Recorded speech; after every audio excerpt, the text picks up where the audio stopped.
Hey, good morning, guys. So I went ahead and I want to make this video today because I did this presentation at a local high school and it was well received.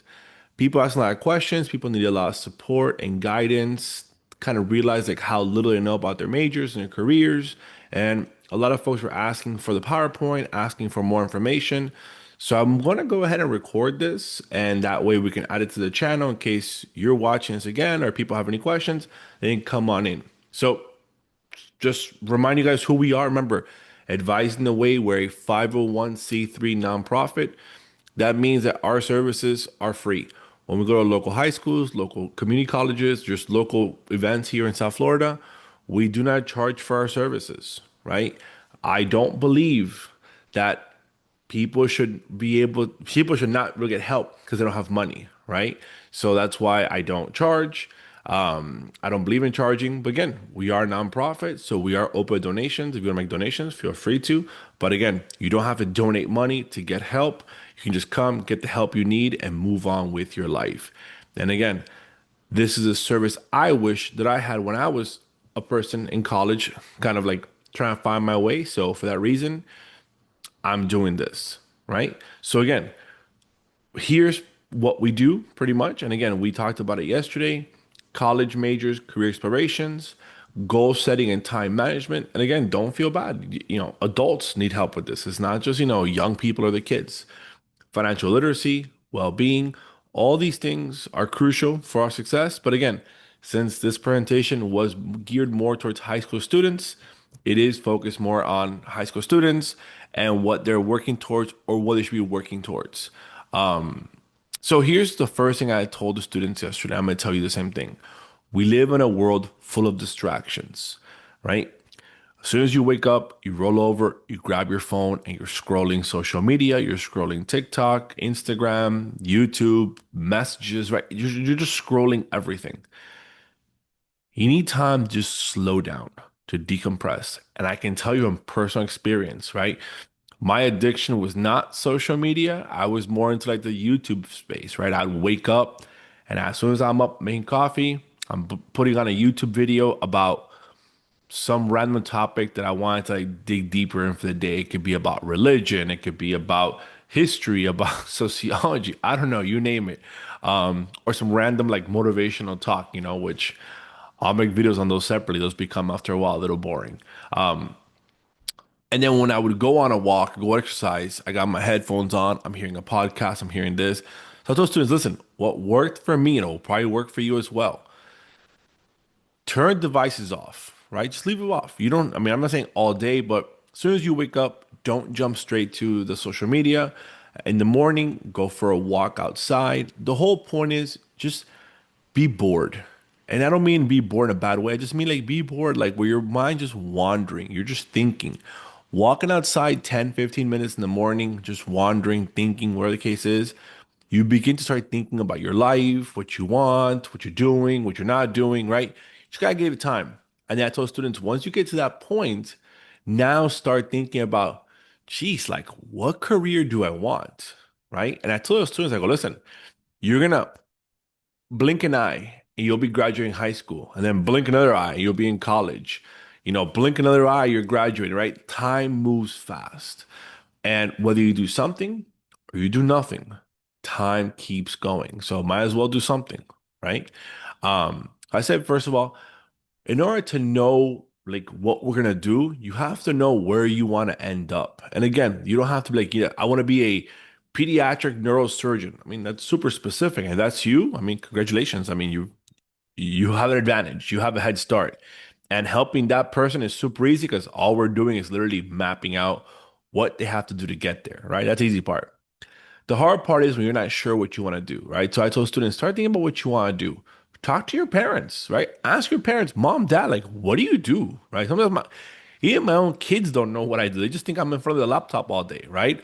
Or I'm writing something else, right? So ask your parents, mom, dad, like, what do you guys do? Like, how'd you get into this job? Why'd you pick this job? Do you like your job, right? If I want to do your job, like, what would I have to do, right? Start there. And then your friends' parents. ask them like, hey, like, what do you, I'm trying to explore careers. Like, what do you do? And I told students, I go, listen, most adults are willing, I think, are willing to always sit down and talk and help a young person who's asking legitimate questions about the future, right? Because sometimes a person might have a job they just kind of like lucked into or they found by accident. It's not a traditional career or job. They just it's a job they found. So I said, start talking with your network, start talking to people you know before you reach out to a random stranger on Instagram, or something, right? Start with people you know, right? Because that's the best place. Maybe your parents don't have a job that you want, but they have a friend who's got a job that you like, or they have a friend who has a friend, right? Like we're all somehow connected, right?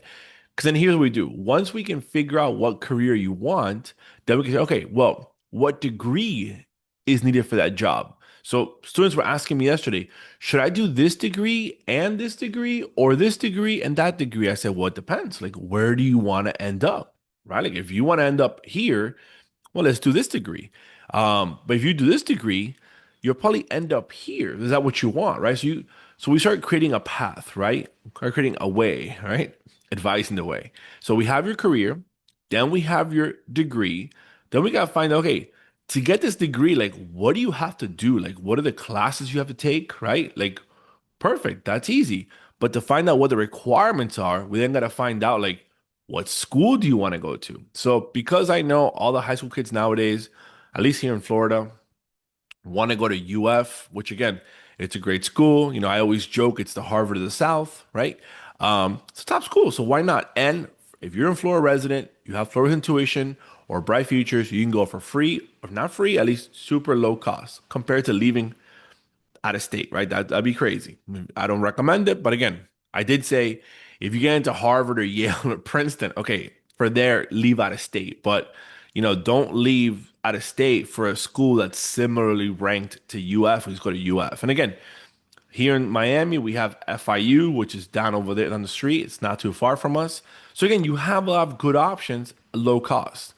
Then we gotta figure out like right now where are you currently at. Now, to be fair, the students who I was talking to at this high school, these were all like the super high achieving students. These are like the Cambridge students, the AP students, student enrollment students. So for a lot of these kids, once they graduate high school, they're not going to be going to Miami-Dade College because honestly, most of them have already finished their AA degree, right? So, and while that is a cool program, I like it. I also don't like it because the kids are now forced to make a quick decision about their careers in life that maybe, and honestly, a lot of them aren't even ready yet. Now, if you told me, listen, my goal is to be a pediatric neurosurgeon, like I mentioned earlier, and I'm doing my AA degree in high school now because I'm going to get a head start, be in med school by the time I'm 21, 22. Listen, that person is dedicated, has a plan, they're highly motivated. By all means, these programs are great for them. But if you're a parent and you know your child and your child is just kind of like figuring life out, I mean, for sure, encourage AP classes, encourage Cambridge, APL stuff, but also know that you're almost cutting their college time shorter and shorter because they're showing up with all these college credits, which again, it's not a bad thing. It's just it creates a sense of urgency on the student's part to like, I have to pick a major much faster. And if you started college as a normal, what we consider a normal college student with like no credits or little to no credits, right? That becomes the issue. But again, you gotta figure out like what class you've already taken, and that's where it gets. So I told the kids, I go, listen, guys, the next step is you need to set up and start a SMART goal. As by SMART goal, once you already have the career you want, right? Or you have an idea of the career you might want, the school that you want to go to, the degree you want to pursue at that school, right? That creates a SMART goal. So we get specific, right? That's the first step. We lay out our plan. This is what I want to be. This is where I want to go. This is what I want to study, right? Boom, specific. Then we're going to create a measure, how we're going to measure progress towards this goal. The classes that you're taking, whether applications, right? All these things play a part. Like something basic. Did you already apply to the school? Yes. Check, right?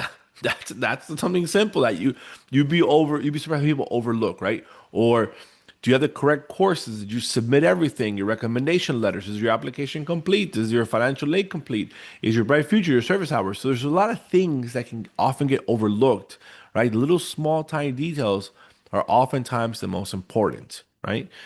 Then I told him, I go, listen, yes, the A means, is it achievable? Is it realistic? Is it attainable?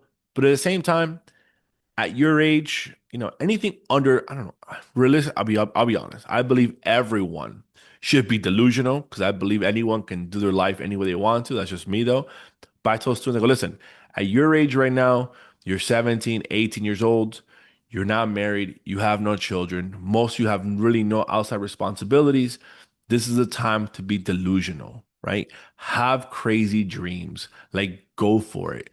Don't settle for something because you think it'll be a better decision or a smarter choice. Like, obviously, choose something that's smart and makes sense for you, but like, be delusional. Like, I had one girl telling me yesterday, she goes, "Oh, I really want to be a doctor, but I don't know if it's too long or if maybe I just become a nurse. It's probably easier." I go, "Listen, there's nothing wrong with being a nurse. You want to be a nurse? Go for it."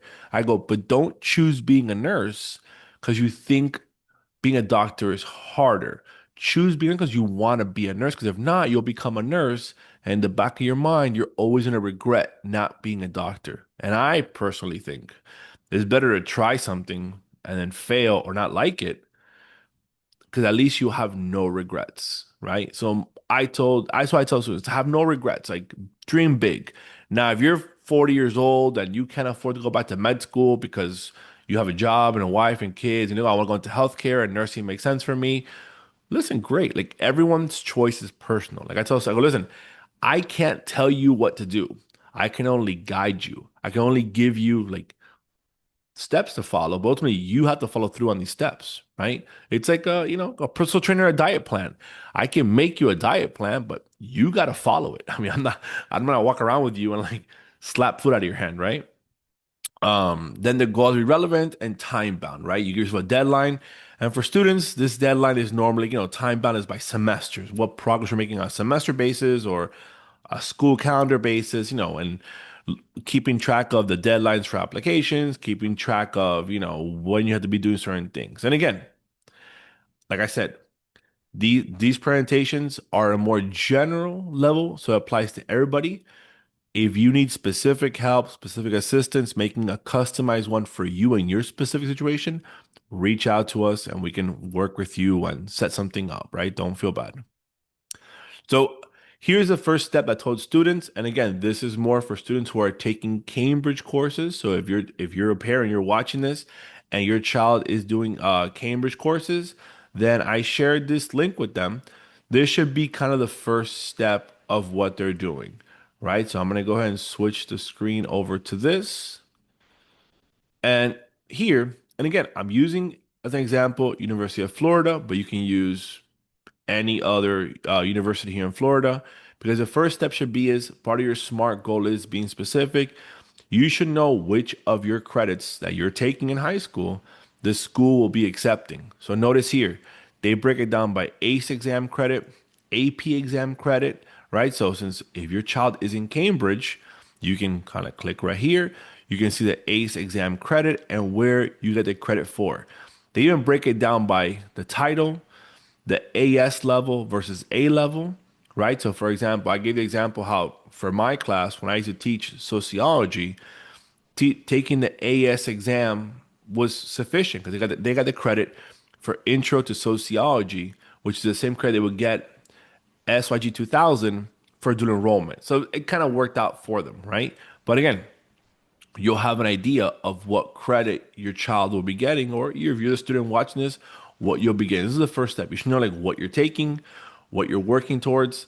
That way you can have a plan knowing where you are currently sitting in your academic career, right? And the whole thing is here. Like I said, this is for UF, but UF being part of the Florida Public University system, usually the courses all transfer the same way. There are some exceptions here and there. So again, if you need help with your specific school, you have a specific question, right? Remember, this is just general. Feel free to reach out and we can do yours specifically, right? So again, the next thing I told students is right? We have this transfer evaluation. We know how we're coming in. And then here's the next question. Again, this is more for students that are graduating high school with their AA diploma, right? It's crazy to think that. Like when I was in high school, like this was not a thing, right? But now students have the option of being in high school, doing AP and Cambridge credits, and then a lot of them were able to complete the rest of their AA degree through Miami-Dade College through dual enrollment classes, right? So they do have this option, but then it becomes the problem, right? And again, it's not, this is a good problem to have, but it's a problem nonetheless, right? So the schools have kind of like caught on to this and like I'm not saying it's a scam or anything or it's a trick, but they know, right? And I'm going to share here the UF admissions page so you can see what I'm talking about. On the UF admissions page, they break it down, but notice here they have right here new regulation regarding high school associate of arts can be found in the accordion below, right? So they even tell you right here if you're going to graduate high school with an AA degree, how do you apply? Now, notice you have two options. You can apply. This is what they kind of recommend. They recommend you apply as a first time in college student, right? Because technically, I mean, yes, you did do an enrollment. So technically, you went to college already at Miami-Dade College. Like, we get that. But from the university's perspective, you're almost applying as if you were a freshman. And really, what that means is they're looking at your high school GPA, they're looking at your SATs, your ACTs, whatever that you took, and you'll get a freshman decision. Now, you could apply a transfer student, which a lot of us were doing this, and a transfer student process, it's much easier. I've mentioned in other videos, Florida has that 2+2 program. And for Florida 2+2, when it was first created, the whole idea was to give students a chance to go from a community college straight to university, right? So they complete the prereqs and the courses, they can transfer over. Remember, not all majors, like some are competitive, like nursing. But in this case, here's the problem. Because these students are dual enrollment in high school, they're completing the requirements of the AA degree, but in a lot of cases, they're not completing the requirements for the prerequisite courses they need for their major. So, for example, the example that I gave to them yesterday was this, right? And I just said, let's say we want to study FIU business, right? Administration, right? To apply to the FIU School of Business. When you apply to them, FIU as a transfer student would say, all right, you went to Miami-Dade College, you got your AA degree. Perfect. Now they're going to ask you, did you also complete your prerequisite courses to be a business major at FIU? Because remember, guys, when you apply as a freshman, you're applying to FIU, the university. But when you apply to transfer, you're applying to the FIU School of Business, right? So while FIU might let you in technically to get into the School of Business, they're going to ask you for the additional. So they're not asking for your SATs or ACTs or high school GPA, but they're asking for these classes right here. So if you're in college as a normal college student with just no credits, you'd complete these courses as part of your AA degree. But because dual enrollment students complete only like their MDC classes, they are missing these prerequisites. So that then when they apply as a transfer student, they really can't get in. Now, I've had students tell me, and I've seen it done, that their plan is, oh, I'm gonna pick an easy major to transfer in with that has like little to no prereqs, like a history or sociology, something like that that's easy to get into. And then once I'm in UF, I'm gonna transfer my major. And I guess you could do that. The school doesn't recommend that. And honestly, I don't recommend that either because here's the problem. Now you got into UF as, let's just say, a history major, and you're in, and your first semester at UF now, you're taking history classes because you're a history major. But now at the same time, you're trying to somehow complete those prereq courses that you need so that you can transfer over to the School of Business. I'm just giving you an example of business, right? So what? How many you're taking a semester, right? You're taking like what, 18 credits? That's crazy. Or you might say, no, I'm going to take my prereqs over at Santa Fe College or at Miami-Dade College. Okay, now you're taking a full semester at a university in a major you don't even want while completing prereqs for the major you really want at a secondary school, secondary university, probably paying out of your own pocket. So like you see, like it doesn't make sense. I mean, could it be done? Yes, it could be done. Do I recommend it? No, right? That's crazy, right? So that's why for most people, it makes sense to apply as a freshman applicant. Now, let's say your GPA, SAT is not great, you don't get into UF, and your dream is UF. Okay, well, then maybe what you do is you figure out your major at UF, you figure out your SMART goal, like, okay, my AA is done, but I'm missing these prereq classes. Well, maybe that means that you spend 1 or 2 semesters at Miami-Dade College as like a non-degree seeking student because you're not getting a second AA degree, just completing your prerequisite courses so that you can transfer to UF, the following semester, the following year, right? Whatever you want to do. So again, guys, this is super generalized, but it does happen. So you want to keep in mind that's why it's easier if you have an idea. Now, I'll be honest, even if you know your major, I had a student tell me he wants to do engineering, and I was like, engineering is a lot of math. There's no way you're gonna be able to complete as a high school enrollment like all those levels of calculus you need to be engineering. So like you're still gonna be short somehow, some way. So for most students the easy option is to apply as a freshman applicant, especially if your major has a lot of prereq courses or like difficult prereq courses that you can't complete while you're into enrollment, right? But again, I recommend talk to your advisors, talk to the school you want to apply to, right? These are people who can help you. However, if they don't respond back to you or you don't get any helpful advice from them, we're here to help, obviously, right? And sometimes part of my advising process is I also reach out to these people. I'm like, hey, listen, I have a student who needs help. Like, can you help them? Because that's their job. That's what they get paid for, right? This is what I mentioned. So for all you guys that are doing enrollment, Cambridge students, I recommend take that freshman application process, probably much easier for you. But again, if you want to transfer, I get it. Transfer is easy especially if your scores aren't that great, right? So this link right here, I was sharing it, and again, I've shared it in all the other videos. So I think you guys are probably tired of seeing this document. But again, if you're taking classes at Miami-Dade College, if you're working on completing your AA degree through Miami-Dade College, this document should be almost like your Bible, right? What I mean by this is you should be keeping track of this document, every class that you're taking, the semester you're taking it, what options you're taking it, why you're taking the classes, right? Just so you can know what you're doing. Like, for example, I had a student tell me yesterday that she wants to go to med school, right? And she already completed MAC 1105.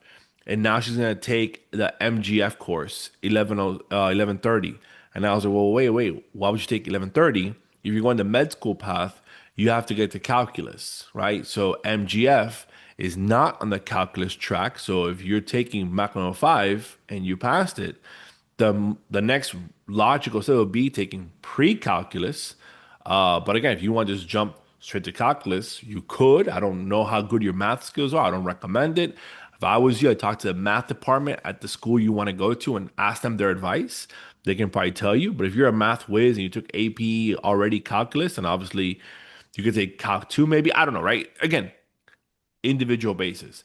But this document helps you see the requirements for each of the categories, right? So remember, there's a social science category, there's a math category, and you kind of go through so you can figure out like what classes you need, what you're taking. And again, I have other videos just on this form alone, so I don't want to like spend too much time here. But part of your SMART goal is, right, what you're taking in high school, what you're taking through Cambridge credits, and what you're taking through dual enrollment. That we can have a pretty good idea of where you're currently at. And then also a side, like a third column or a fourth column, what classes are your prereqs and what do you need to transfer to the school that you want to go to, right? So again, like it's a lot of planning, guys. So this is why I tell you, like, it is not hard. This is not difficult.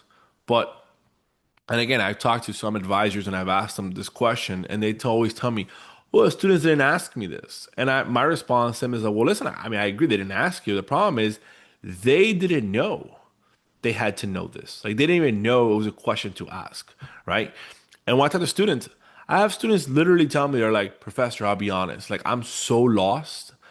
I don't even know what to ask you. I don't even know where to start." Right? So that's why I go, all right, let's start not at the beginning, let's start at the end and work our way backwards, right? And then from there, as we're working our way through that process, usually the student kind of see like where he or she is kind of at. I hope that makes sense, right? Let's keep going here. Let's share. Go back to the PowerPoint. All right. So this is my point I was mentioning to you guys earlier. And I was saying why you shouldn't even leave the Florida school systems because honestly, in Florida, right? I'm gonna open this up here. Notice we have top ranked public colleges.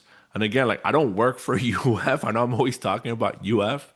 But University of Florida is the top ranked school in Florida. And if you look at the latest rankings for public universities, it's number seven. Like it's up there, right? But then look, Florida State's at 21, USF and Tampa's 43. And look, FIU right here in Westchester, 43, top 50 school, right? So like you don't really have to leave, right? You don't have to leave out of state.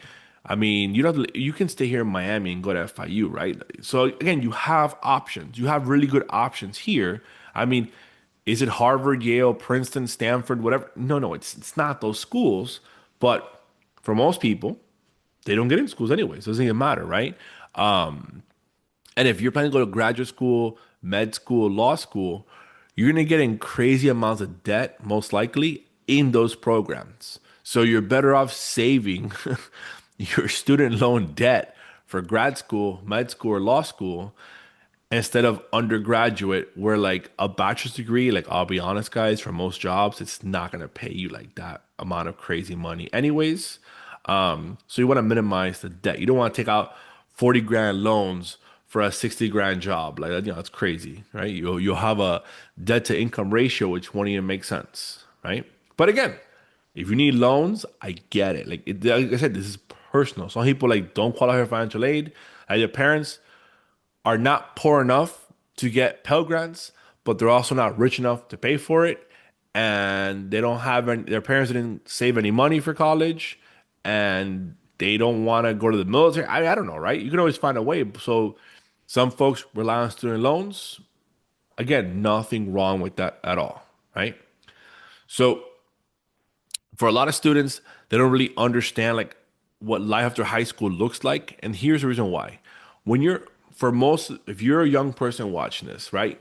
Since you've been a baby, you've been told where to go, what to do, what class to take, right?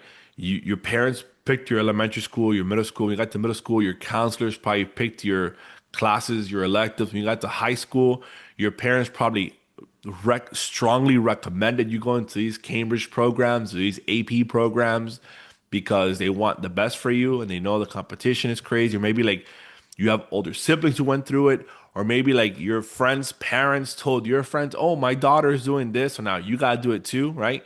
I had one kid yesterday goes, "No, no, no, I chose to be in this." I go, "Well, listen, you're a pretty advanced kid, right? Good for you." But for most students, like they don't even know what's going on. And as soon as they graduate high school and now they're 18 years old, everyone kind of assumes, well, now you're an adult. Time to make your own choices. When this poor young person has no experience making choices because they never made a choice themselves. They've been told everything, right? And then sometimes the parents can't even help them because the parents themselves, maybe they went to college 20 years ago or longer, they forgot what it's like. Or maybe they didn't even go to college themselves and now they want their kids to go to college, right? So again, people just don't know, right? So again, this is a super basic presentation in that sense. But normally, for example, the first option after you finish high school is to go to a college, right? Or a community college. They don't call it community college no more because now, for example, like Miami-Dade College offers 4-year degrees. Not like in every single major, but they have 4-year degrees in some majors available. So, but there's Miami-Dade College, Broward College, Santa Fe College, Palm Beach State. I mean, there's a whole man. That link is a whole list of colleges. And if you guys want, email me. I mean, you can just Google it, guys. I mean, Google Florida colleges and it comes up. Right? You guys are smart people, right? When you're at Miami-Dade College, right, it's like your first 2 years of college. And while you're there, you earn an associate in arts degree, an A. That's the most common degree. There's also like an AS, like a associate in science. But the most common is your AA degree. And most students are doing the AA degree because they're transferring to a university. So you complete your 60 college credits. And the way it works is that every semester, fall, spring, and summer, you complete 4 classes. On average, every class is 3 credits. So if you take 4 classes in a semester at 3 credits each, you have 12 credits. Now, some semesters you might have a lab component, so the class is 1 credit. So you might have 13 credits that one semester. Or maybe you have a class that's 4 or 5 credits, but then like the norm is 3 credits, right? So if you do 12 credits in the fall, 12 in the spring, and 6 in the summer, well, there you go. That's your 30 credits. So after 30 credits, year one, that's it. Like you were a freshman, now you're a sophomore. And normally your second year at Miami-Dade College, you finish the rest of your general education requirements, and then you start working on your electives. And your elective credits are usually also the prerequisite transfer credits that you need for your major at that school. So that's why I mentioned in a previous video that you technically could do your first year at Miami-Dade College without knowing a major, but by your second year, you kind of need to know your major. It just makes it easier for you, right? And again, you transfer out, and community colleges are colleges, sorry, right? They're a great option. They're affordable. The classes are smaller. The professors, again, subjective, right? But for example, like when I teach class at Miami-Dade College, my classes are smaller, like even from like 15 to 25 kids. So a lot more intimate, a lot more personal. I can give students a lot more help compared to like a university class. I might have like 100, 200 kids auditorium. I'm not saying that you don't get taught the same way, but it is different. I get to know their names, know their stories, their life. It's much more intimate setting. And honestly, I think it's like I told students yesterday, it's all what you make of it. If you show up at Miami-Dade College with a bad attitude and you're like, oh, I hate being here. Miami-Dade sucks. It's Dade, bro. Whatever. Like, if you come with that mentality, then of course, yeah, it'll suck and you won't get nothing out of it. But if you show up, listen, I messed up in high school. I didn't do that good, but now I'm here. I'm focused. I'm dedicated. Here's where I'm. Like, I had a student tell me, like, last week, I want to do engineering. I said, okay, awesome. He goes, but I suck at math. And I go, okay, well, we have a problem because engineering has a lot of math. I go, but here's the good thing. You're aware of your problem. You're aware of your limitation. Let's go ahead and start working on that, right? So we create a plan, right? So you have to know where you're weak at, what you need help on, and community college can be a great time to build skills and improve. So like I'm a huge advocate for it, right? Then once you head off to university, that's where you finish your last 60 credits. So in total in Florida, to get a bachelor's degree, you need 120 credits. So if you start at FIU, for example, with 0 credits, in those 4 years, you'll complete 120 credits, right? But if you come from a community college, or sorry, I keep saying community college, you get your 60 credits there, and then you get the other 60 at FIU as part of your major. So like normally, for example, like I'm using an example of business, you would do 48 credits like in business, and then the last 12 credits can be like elective credits that you pick random courses. Some students do a minor, right? So you have that option to play around with if it makes sense for you. Because sometimes I think I did that where like some of my classes in sociology that I was taking already were also part of a certificate program in something else. So I'm like, oh, I can just double dip my classes and just take one other class and get a certificate. So again, it can make sense for you as well, right? At university level, this is where like if you don't get an internship your first 2 years of college at Miami-Dade, I mean that's not ideal, but your third year, your fourth year, you want to try and get an internship because I mean one, it gives you professional experience, right? Like in your actual career or some like real job, not just working at Chipotle, which again, nothing wrong working at Chipotle or Starbucks. I mean, we're all gonna make a living, right? I worked security while I was in school, right? I worked in restaurants, I worked in Subway, like random jobs, right? But I get it. Sometimes if you come from like a low income working class family, you just can't afford to work for an internship for free, right? Again, and most internships are free. So I get it. But like it's a sacrifice you got to make, right? And again, we can talk about it on a case by case basis, right? Now, you get to your career, right? That's what I'm saying. You gotta have to know. So we know what happens now for like going to college, university. We know that. Well, now we gotta start figuring out, right? Or think in the back of our minds, is a bachelor's degree enough for the career you want, right? And I'm gonna give an example on their slide what I mean by that, right? And then what about your major to actually like, for example, students ask me about psychology all the time. And like I love psychology. I love psychology majors, right? But the reality is this. With a bachelor's degree in psychology, there really isn't much you can do in the psychology field. I mean, you could probably become like a case manager, maybe. I've seen like job posting for case managers in like nonprofits or working for the government. But if people envision being like a psychologist, if you want to be a psychologist, my friends, that's a long time of schooling, right? It's either the PsyD degree or the PhD, and you're looking at 4 years for your bachelor's, 2 years for your master's, and the rest of your degree. It could take anywhere from like, I don't know, like 3 to 7 years, depends on how fast you write dissertation, your research. So you're looking at a good chunk of time of school. I mean, you could be at school probably, 7, 10 years for a PhD, right? So you have to be aware of that. And then the cost of like, how are you going to pay for this? And what in most programs at the graduate level, once you're in there, you really can't work. Because they have like actually like you sign a contract, you can't work, especially like in med school, right? You can't work. So how are you gonna live? How are you gonna pay for this, right? So again, these are all questions you gotta be thinking about. I mean, can your parents even afford to help you, right? Maybe your parents are like, listen, I don't have any money, like, or I can't afford this, right? I mean, maybe your parents are planning to retire. I don't know, right? So like, you gotta think about this, or even like think about med school, like yes, right? And I'm gonna show you guys some about med school later on. Like, I love, like, I wish I had gone to med school. Whatever, it's a whole different conversation, right? But it is a long path, right? It's 4 years for your bachelor's, 4 years of medical school. You have an internship year. You're already at 9 years long, guys. And depending on which like kind of doctor you want to be, like what specialty you want, then you have your residencies. It could be as little as 3 years, right? If you want to become like a general practice or like pediatrics or whatever, but it could also be as much as 7 years for a surgeon.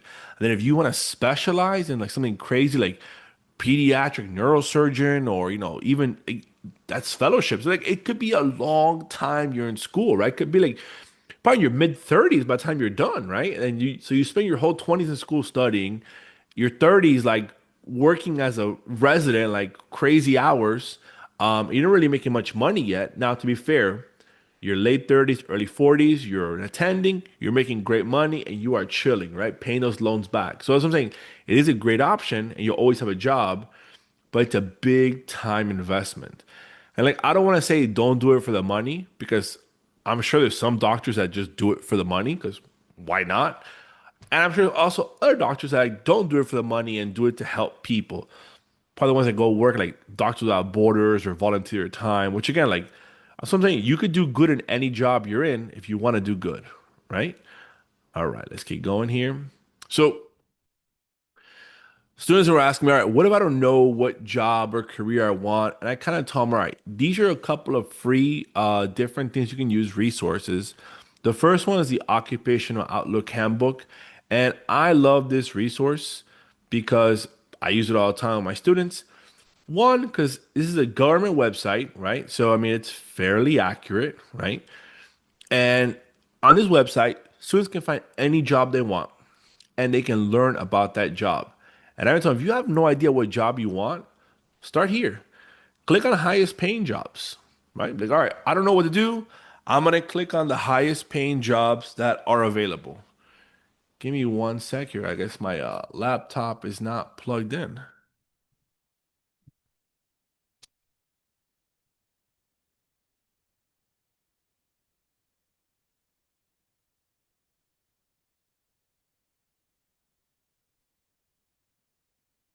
I've been going too long to stop. I'm not the recording. It's been going too long.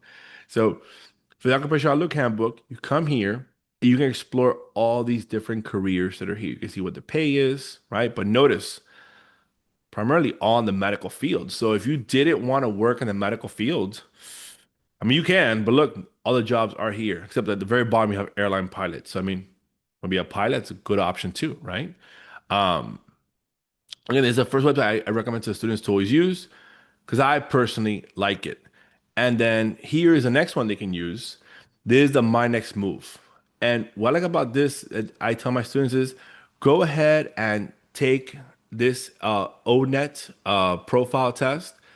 And again, these tests, I'm not saying they're like the one and all and the be all, but they're a good tool to use. They help you kind of get an idea what you don't like, what you do like. So I always say to so listen, if you don't know what you like, then let's start eliminating what you don't like or what you think you don't like. And then let's think about why you don't like it, right? Because don't just be like, oh yeah, I don't like that. Okay, but why? Like, oh, I don't know. My friends told me or my parents told me, right? So this is a great resource as well. And again, you just take these different things and you answer questions. Nothing difficult here. And then the last thing I tell them is take some kind of, I mean, this is a free personality. You could take any, I mean, there's a bunch of are online you could take. And I recommend this because then once you have an idea of your personality type, and again, these are not all like hard and fast and they're hardcore. I mean, they're just they start giving you a chance to reflect, right? Because what I tell my students is when you take these tests and you get results, okay, now I want you to reflect. Don't just take it at word value, right? Instead, like question it. Like, I got this. Is this true? Ask parents, hey, mom, dad, like, does this sound like me? Do you think this sounds like me? Ask your friends. Like, when you ask other people about who you are, what they think about you, you start getting ideas about yourself. But again, you have to at the same time, like, trust yourself because, like, you got to make your own choices, right? Now, at this point, I told students this is where you take all these results that you've taken, your ONET interest profiler, your personality test, possible jobs you found, and then throw all that into Chat GPT, right? Or whatever AI you're currently using, right?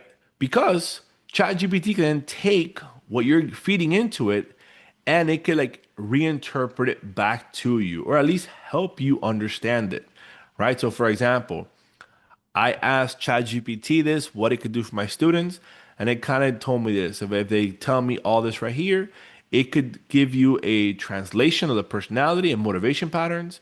It could help you with work styles, career recommendations, training paths, and first actions. Now, I did tell the students yesterday, don't just trust ChatGPT, push back on it. And here's why. ChatGPT will agree with every stupid idea you come up with. And I do it all the time. I test ChatGPT to see what my students would possibly see, right? Like I'll ask it, hey, ChatGPT, I was thinking about starting a dog walking business. What do you think? And it tells me, that's a great idea.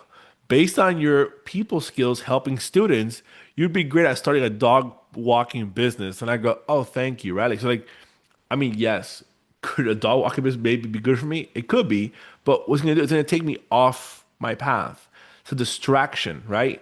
If I told a close friend of mine who knows my goals, knows what I'm working towards, I'm like, hey, listen, I've been thinking about a dog walking business. The first thing my friend would tell me is, well, what about your nonprofit? What's happening with that? I'm like, geez, yeah, you're right. Because yeah, how are you going to do a nonprofit and your dog walking business? Like, this is not, you're adding too many things, right? Like, so ChatGPT is not your life coach. It is not your psychologist. It is not your friend. It is a tool to use just like Google. It's almost like if you just Google a question and the first answer you get, like, yep, sounds about right. No, like dig into it, like push back on it. Like, and I've done it. I'll tell ChatGPT, I'm like, well, wait, are you sure about this? And it goes, you're right. You got me. I was wrong, right? Like, so like it'll only admit it's wrong once you call it out on it. So like push back, my friends. Push back on the AI, right? I mean, use it. It's a tool. But don't just like copy and paste. Like, oh, ChatGPT gave me my life plan. Here it goes, right? Because ChatGPT will agree with any dumb thing you say, right? So, oh, sorry, guys. So here is what I was thinking about: is a major or was a bachelor's or a master's required for my job and is the best choice? So again, every time I talk to students, the most common question I get is, Professor, what's the best major, right? Or what should I study? Or I'm studying this. What do you think, right? So accounting is probably the most common one that I get all the time. They're like, hey, Professor, I'm studying accounting. What do you think? And I go, it's a good major. Yeah, but like, is it like, should I do it? I go, I mean, you told me you're doing it already. So obviously, yes. I know, but is it good? And I go, listen, there is no good or bad. Like, it's a major you study and a job you have. What you do with that job depends totally on you, right? So, for example, you can work in accounting without, just with a bachelor's degree, right? But take a look at that pay, right? Maybe it's not what you were expecting. I was asking the students yesterday, I'm like, all right, guys, how much money do you think I need to live? To be fair, we're in Miami, so it might be expensive, but they were like, oh yeah, like 150, 200, $300,000 a year, which I mean, for adults, we hear that, we laugh. We're like, yo, that's a lot of money, right? And then when I show them what the median household income is in Miami, they were like, wait, what? So yeah, I mean, right out of school with a bachelor's degree, making 50 to 70 grand is pretty norm, right? I did give examples about the big four accounting firms you can go work at, like the KPMGs, the Ernst and Young, all the different programs. And then I said, well, look, even getting a master's degree and getting your CPA license, you could probably expect 65 to $90,000. But again, these salaries fluctuate.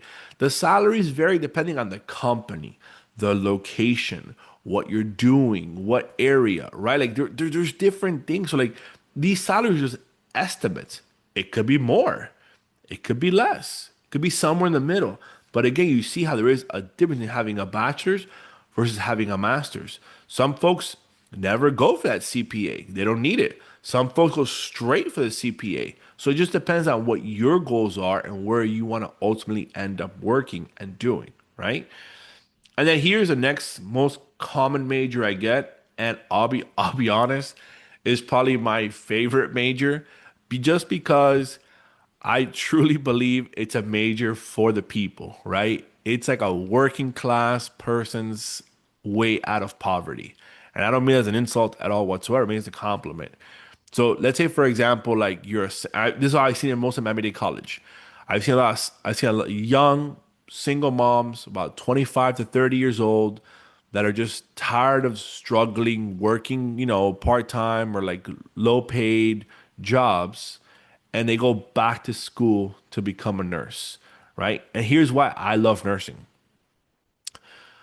To become a nurse, technically, all you need is an associate's degree, right? If you go to Miami-Dade College and you complete your prerequisite classes you need, right? Which is it's like 5 or 6 classes you need in total, and you apply to a program and you get in and you graduate with a 2-year degree, you can then sit for the NCLEX exam, which is like your license exam. And that's it. You can start working right away. Now, to be fair, a lot of hospitals that hire you, some of them will tell you, actually, most of them will probably tell you that within a certain amount of time, you have to go back and get your bachelor's degree. But at the same time, a lot of these same hospitals will pay for you to go back and get your bachelor's degree on the condition that once you graduate, you stay working with them. So like you paid for your AA degree, which you probably pay less than $10,000. I mean, imagine you're paying less than 10 grand for like a 70 grand job, right? At least that's the potential. But if you factor in like working nights, weekends, holidays, and then your bachelor's degree is paid by your employer, while you're still working. So you're working as a nurse, and a lot of schools, for example, FIU has an online RN to BSN program that you can complete. So you're still working during a day, making your 70 grand a year. And then at nighttime or weekends, you're taking your classes, you're sacrificing. And like I tell everyone, listen, while I do love nursing, I do recognize it's a hard physical job. Like you're on your feet 12 hours in a shift. You might not have a lunch break. You might not even have a bathroom break. You're picking up vomit, poop, piss. I mean, your people are yelling at you. I mean, it's a tough job. It really is a tough job, right? A lot of hospitals are understaffed, so nurses are having to work more, and working nights and weekends messes up your schedule. You miss parties. But again, if you come from where you're working like in a restaurant, you're working in hospitality, you're working some like I don't want to say low end, low wage, but like a lower skill job, at least now you're working those same hours and weekends, maybe more, but you're making more money. You have more potential to grow, right? So I had a student told me she wanted me to talk to her mom about this, right?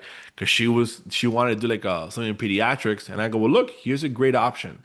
You could start at Miami-Dade College, do your RN degree, get your RN license, go get a job at a children's hospital, either it's Miami Children or now it's called Jack Nicholson, whatever they call it. Joe DiMaggio, you can go work there. While you're there, get your bachelor's degree done, online BSN, have your maybe their employer might even pay for it, right? And then once you've worked like 2 or 3 years at least, right? Because you want to have some experience as a nurse, then you can apply to a uh, nurse practitioner program. And again, most of these are master's degrees. I've seen that they're moving towards DNPs, like a doctoral degree. So from 2 years, looking at 4 years maybe. But once you have that, you could do family medicine, psychiatric medicine, acute care, and pediatrics, right? So if that girl who wants to do pediatrics, boom, perfect option for her, right?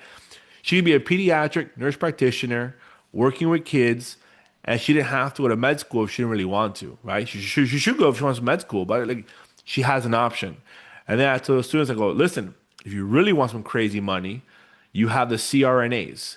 And let me preface by saying the CRNAs, it's super competitive to get into the programs. It's super hard to get into the programs. Usually you can't work while you're in those programs. A lot of like science courses you need. It's definitely much harder to become a CRNA than to become an MP. Not saying that it's better. It's just it's harder. It's much much harder. But notice there's a big pay difference where you're making a lot more money, right? You're making between 180 to 250, and usually the hours are better. So again, like don't ask me which is better, right? It's totally up to you, but you see how you can take an AA degree and within like 10 years, look how much you can scale it, right? Doesn't mean you have to, but again, you have that options available. And to me, that's the best thing. Like I want to have a job or a career that gives me options, right? That I can kind of grow and move around if I wanted to. Then the most other common major I get all the time is computer science, right? And computer science, a couple of years ago, before the pandemic, everyone that I knew was talking about learn to code, was talking about computer science, engineering, getting a job at Google or Facebook, making, 150 grand right out of school. And the reality is that some of those jobs, especially now with AI, they didn't go away. There's just probably less of those jobs available. And at least here in Florida, the starting pay doesn't look that great, right? For different kinds of jobs. But again, this is a job that technology is constantly changing. So like if you like it and you really want to get into it, learn what AI is doing to your profession and learn to use AI, right? Make it part of your skill set. And it's possible, right? Engineer, I mean, these are all good. This is a good major to have. Again, you have to like it. I know people who like went to coding boot camps just because, and they didn't really like it, and they were miserable in that job, right? It wasn't for them. So I share these different articles with the students just so they could see that AI is kind of coming for all these different job markets, and that really no job is safe, and the ones that are kind of safe right now are like jobs like nursing more like physical type jobs where like the AI, is not yet. The robots haven't taken over yet, right? But then I was honestly wanting to get them here because even though these students are advanced students and they're on the Cambridge program and they're all doing AP courses, I also wanted to show them this new trend. Again, it's not really a new trend, and everyone was talking about it like, oh, we need more blue collar workers, we need HVAC technicians, we need plumbers, we need this, we need that. And I wanted to show them that it is a viable option. You could definitely do it. A lot of Gen Z young people are going into the trades, into blue collar jobs, and a lot of these schools have little to no debt. You can go into these programs. You can like earn why yeah, what do you call it? Earn while you learn type of thing, and make good money, right? And then I even give them an example. I said, listen, you guys are here in Miami because I always hate when someone goes, oh yeah, just do this. Okay, but like, how do I do it? Where do I even start, right? So I give them the example of the local IBEW. The IBEW is the electricians union, and they're local here in South Florida. And again, I'm sure all locals have this. They have an apprenticeship program that you can apply to, right? And this is a website, and I was showing students, I go, listen, I'm not saying go become an electrician, but again, if you don't want to go to college or college is not for you, you have an option. You don't have to be working at like McDonald's. Again, nothing wrong with McDonald's, right? But I'm just saying, like, you can get an actual skill set and become an electrician. And in this program, right, after you apply and if you get in, what's really cool about this program is that you actually get paid while you're there. Now, again, like everything, there's always a catch, right? And the catch is that, for the first 5 years, you're an apprentice. You're making between 20 to 30 bucks an hour, probably 20 bucks an hour. And you're doing all the hard physical labor work. You're climbing up into attics, you're running cables, right? It's a physically demanding job. So the journeyman that you're working with, he's gonna make you do all that grunt work. And again, that's how you learn. So again, like assuming you're young, 18 years old, and you apply to this program, you get in, you're making 20 bucks an hour your first 5 years, and at nighttime your school is being covered or paid for, or you're attending school, right? It's a great option because then, end of your fifth year, you take your exam, and now you're a journeyman. And look, your pay jumps up. At this point, you could easily make 100 grand a year. Working overtime, working on project sites. Now, at the same time, I don't want to glamorize or make it seem like this is the best job in the world because people that work in the trades who I've talked to and told me that, listen, it's tough, right? It's tough on the body. It's exhausting. You're on job sites. You're dealing with different things. You're also dealing with like union versus non-union labor. You're dealing in South Florida like illegal labor, people who hire like want to pay lower wages. So again, like I don't want to glamorize anything, right? But it is a valuable option that does exist, right? And then after that, if you want to become a contractor, start your own business, jeez, man. I mean, the earning potential is really up to you, how much time and effort you put into it, right? So look at that. Within 6 to 9 years of you starting the profession, you could become, but you're not even 30 years old yet. You can have your own business, running your own team, right? Having a decent, stable, long-term career, which you can definitely leverage to a bigger thing. I mean, it really is up to you what you want to do with it, right? So, kind of mentioned this already. Again, we come back to my whole point. There is no best major and or best career. The best major, best career is the one that you like, the one you're gonna do the best in, right? And once you find that thing, you have to commit to it, right? You have to dedicate yourself to it. Give yourself a timeline so you can see if you're making progress in this field. And again, I'm not saying don't ever give up. If you think it's not worth anymore, you definitely just walk away, but give it time. Don't just be like, oh yeah, I tried this for like a month and I'm done with it. No, you have to give it like 3 months, 6 months, maybe even a year to see if something you're working towards for real, right? Um, then you want to avoid shiny object syndrome, guys. I mean, people jump from one thing to the next because somebody's doing it on TikTok or someone's doing it here or someone told me this I had a girl tell me yesterday, well, I want to go do this, but my friend wants me to do my real estate license, and also I'm going to sell insurance, and I'm also going to do that. I go, stop, stop. Those are all good options for sure, but you got to focus on one main one, right? Give it your 100%. Dig deep. Don't just do like three things kind of like half-ass. Do like one thing really, really well. And then a secondary thing, if it makes sense for you, you can add it in there. If not, it just becomes a distraction. And you'll do two things, not good, right? For a lot of these young folks too, I told them yesterday, I go, listen, guys, avoid the arrival fallacy, meaning like stop thinking that you're only going to be happy once you have this or once you have that or like once you get into this school or that program because you're not. Like it doesn't work that way. You kind of have to be happy now. You have to be grateful every day about what you have, even the bad things. Like I trust me, I know it's hard to be grateful for things that are bad, but sometimes the best lessons we get in life come from the bad things. So I tell the students, I go, listen, happiness is not real. And they look at me like, what? And I go, what I mean is, happiness is not a person, it's not a place, it's not a thing. It's a state of mind, right? Your perception of the world around you shapes your reality, like how you decide to see things, right? If you wake up tomorrow and you're like, ugh, I have to go to work. I hate my job. I hate my boss. Oh, the traffic is horrible. My commute is the worst. Oh, my husband, wife, my kids. Or when you're young, you don't have that, right? Or whatever, XYZ, right? If you're constantly complaining, you're almost creating this negative vibe around you constantly. Instead, be grateful you have a job to go to. It's not a job that you want, but listen, you have a job, right? Listen, my job's not great, but it pays my bills. I'm so glad I have it.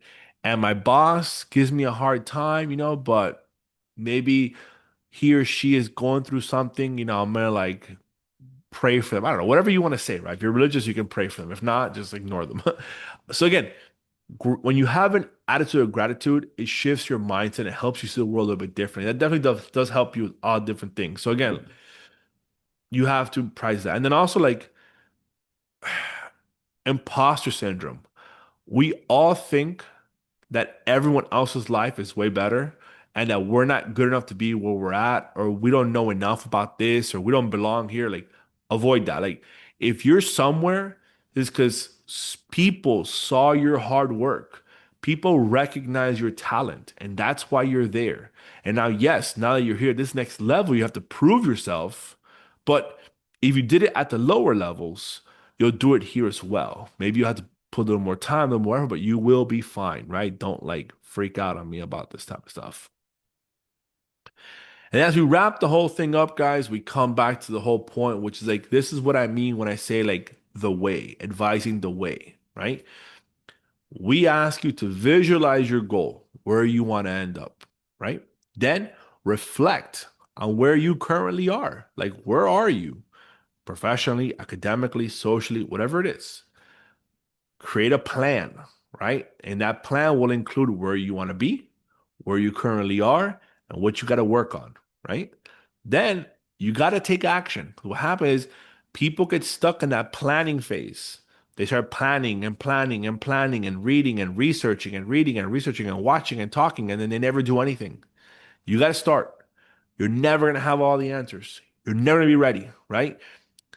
The next step is take action, make mistakes, and then use those mistakes to revise your plan and keep going. Like, don't give up, just keep going, right? And if you keep going, even after you fail, after you fall down, after you fail a test, get rejected for internships, don't get the job you want, don't get the school you want, just keep going, right? Um, Trust me, you'll get there. You'll get there, right? Um, this is a little for my psychology people, right? It's mental contrasting, which it shows it's not about being not just being positive, but also thinking about like where it's called mental contrasting, right? Where it's not just thinking about your goals, like, oh, I want to become a doctor. Oh my God, yes, yes, yes. Okay, fine. But like you want to be a doctor, but what do you have to get there? And what do you have in the way for you to get there, right? And you can start using it as a way to, as a tool to help plan and understand like who you are, where you are, what you gotta do, and how can you get to where you want to be, right? You don't just want to just dream all day long, right? You don't want to lie to yourself either. That's crazy.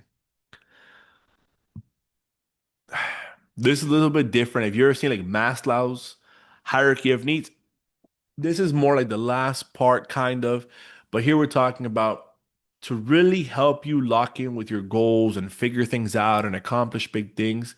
It really does help if you know your why, right? If you never read this book, I love this book, Man's Search for Meaning. Viktor Frankl, he was a psychiatrist. He was a prisoner during the Holocaust. He went to Nazi camps, and his book is really, really good. And he kind of borrows the ideas of Nietzsche, where it's talking about when you know your why, you can endure anyhow, right? Like if you have to have a why, a greater reason why. And religion is great for this. If you're religious, even easier, right? If you're religious, believe in God, and I'm going to use Jesus because I myself believe in Jesus. But again, if you're Muslim, Jewish, whatever, it doesn't matter, right? The whole point is that you believe in a God and you believe that this God has ordained you on a mission. Like if you believe that what you're doing in life was ordained to you by God, that God put you on this path, well then you're gonna make it happen, right? Like you're gonna do it because you believe God has a purpose for you. And whatever things don't work out for you, it's not that you failed, rather God's redirecting you. But again, if you're not religious, you don't have to be religious, but you need to have some kind of why, like a bigger motivation to get you through the obstacles. For example, like if it's just money or to impress other people, maybe after like, you know what? I don't really care about the money. I don't really care about other people, right? I don't want to do this, right? But if you have a why, like whatever it is, that why will push you. But figuring out that why, it's hard, my friends, right? Because like I said, you've never really had a chance to think. First of all, you were socialized by your parents. Again, not a bad thing. Your parents raised you, they socialized you. Your parents' education levels, your parents' income levels played a major part, right? Like when I taught sociology of family, I always used the book Unequal Childhoods because I love that book. It's a good book for students to understand. And I always gave the most common example, and the kids always laugh when I said it. And I said, there's really two kinds of parenting styles, right? And she talks about in the book, natural growth versus concerted cultivation. But I said, just think about something as simple as how you like react to your child, right? And I say, if you go to an upper middle class or upper class neighborhood, I go to a Whole Foods on a Saturday and you watch a little kid throwing a tantrum, right? The mom's gonna bend down and be like, hey buddy, are you okay? Oh my God, are you okay? Skylar, whatever. Breathe, buddy. Everyone's gonna come around. Is he okay? They might think he's like, oh, is he on the spectrum or something? Like everyone's just being like nice and caring, compassionate. Again, nothing wrong with that at all whatsoever, right? And then the flip side, right? You go to like Sedanos in Hialeah or Publix Sabor in Hialeah, and little like Joseito is on the floor throwing a tantrum. The mom's not gonna bend down and be like, "Oh, little baby, you okay?" The mom's probably gonna yell at him. She's gonna whack him, right? People around be like, "Look at that kid, que malcriado, what a brat he is," right? And the mom loves that kid. Like that mom will die for that kid. So it's not that the mom's in love with the kid. It's a different kind of parenting style, right? And again, it's not that one is better than the other. It's just your parents' social class, your parents' education levels, your parents' job, and even there are other friends they have tends to affect the way they raise you, the way that they socialize you. So your parents' ideas of success tend to shape you as a child. So as you yourself are growing up and now you're in high school or college, you got to be aware of, like, all right, how did my parents' values and beliefs shape me and in a good way, right? Because they taught you everything you know, right? But then what do you take from them? What do you take from your friends, right? Like my dad would always tell me, like, tell me who you hang out with, I'll tell you who you are. Like you become a reflection of your friends. So if you have friends that are high achieving, have goals, are pursuing things, chances are you're gonna be as well. But if your friends are like not doing anything, your friends are kind of like losers, no offense, right? Chances are instead of you becoming like a role model to them, you're gonna join them down, right? So your friends play a big role in shaping like what is possible, what you should be doing, right? And then a lot of us too, like we spend all this time worrying about what random strangers think, right? I myself, when I make these videos, I always think, what if someone doesn't like it and they give me a mean comment? It's like, all right, like I can't do anything about it, like right? But then I think like I've never even, I mean, there's videos I like on YouTube that I've watched, and like I don't even give it myself. I don't give a comment. I don't even give a like sometimes. I just watch it. I like it, right? I might share it with somebody, but most people are just like, hey man, good job, move on, right? So the same way you can't let good things pump you up or hype you up, you can't let bad things bring you down, right? You just kind of just believe in yourself, right? And again, this only comes, I recommend, I tell students, take time to journal, right? Journal, reflect on your thoughts, go for quiet walks, turn the phone off, right? Get away from those things. It does help. And then mental health is crucial. And mental health, I don't mean like if you're depressed or anxious, stuff like that. All I'm saying is this: try this. Like, you don't need no fancy routines. You don't have to buy no magic pills or powders or this or that or the other. Like, don't spend your money on crazy stuff. Start simple. And I promise you, these simple things will help. One, every day, do some kind of exercise. You don't have to be at a CrossFit gym. You don't have to be doing like P90X. That's how old I am, right? But just go for a walk. Do some push-ups, right? I don't know, whatever, just something physical. Get your body moving. If you sit all day in school, if you sit all day at home, and you lay on the couch and you have your phone, this all you're doing.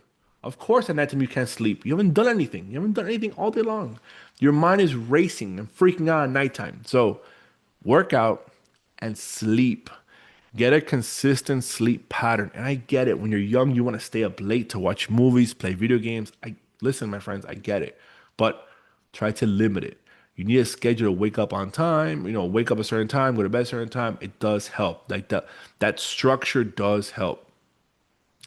Create goals for yourself. You should wake up every day with some kind of purpose, something you're working towards. Doesn't have to be crazy. Something simple like today I'm going to read a book, or I'm going to read one page in a book today, or today I'm going to like clean my room. Today I'm going to like give yourself small tasks, small goals to complete. They make you feel good about yourself. You accomplish something. You're not just like randomly going through life, right? Reduce screen time, right? I see people, they're eating, watching TV. They're cleaning, the TV's in the background. Like, turn the TV off, turn off YouTube, turn this video off, right? Get off your phones, right? And I get the irony that I'm telling you on this on the screen, right? But this is how you'd watch the video anyway. So what am I gonna do? Right? Reduce screen time as much as you can. I'm not saying like don't be on it, but put a timer for yourself. And listen, I get it. I'd put a timer for myself, and that timer goes off, and I'm like, yeah, extend for today only, right? So I'm guilty of it too, guys. Everything I tell you is not because I'm perfect. If anything, the opposite. I'm telling you everything I did wrong and why I don't want you to do it, right? The next thing is obviously if you're not 21, you shouldn't be drinking, right? 'Cause it's against the law. But like avoid drugs and alcohol. Yes, if you're of age and you want to have a drink with your friend or partner, whatever the case is, that's fine. But again, if you're drinking or doing drugs, the real question, ask yourself, like, why? Are you doing it to escape something, right? Like there is thing called there is I say it, it's sad drinking. Like if you're sitting by yourself playing sad music, drinking, thinking about how crap your life is, that's not a positive experience. But if you're like, I don't know, walking around the Epcot Food and Wine, right? Like I've done in the past and having a couple of drinks, yeah, why not? You're having fun with friends and family. So like yeah, one of the virtues of temperance. Think about that. Like, if you're drinking to get drunk, that's a problem, right? Because then the question is like, well, why am I doing this, right? Like, what are you running away from, right? Same thing with drugs. Like, what are you running away from? And again, I'm not judging you whatsoever. Like, drugs are drugs, but if you're doing drugs, think about why you're doing it. Like, what is it solving for you? And again, it could be something with food. People are emotional eaters. They get nervous, they get scared, they run to McDonald's, grab food. That's not good either, right? Then you're sad for eating McDonald's. So like that, it's not just like drugs and alcohol. Like everything's an addiction, right? Get a schedule for yourself where you kind of, I mean, I'm not saying be a robot where like, okay, it's 8:15, I have to go take a poop right now or whatever. Like, no, no, like obviously you have some flexibility in your day, but think about it. You have 24 hours in a day.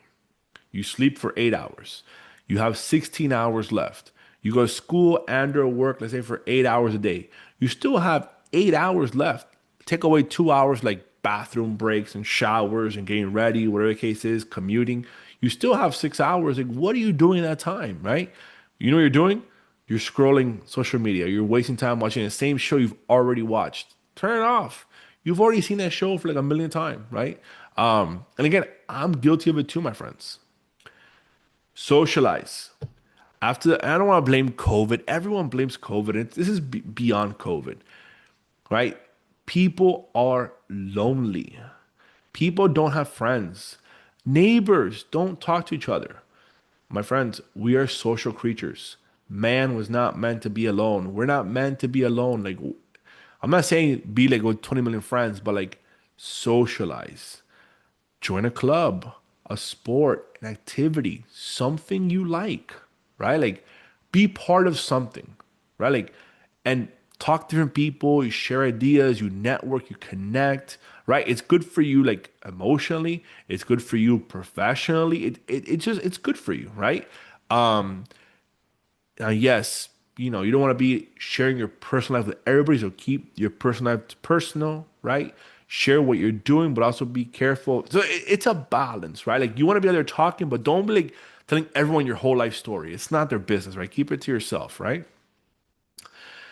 Journal, meditate, be grateful. We've talked about this already, right?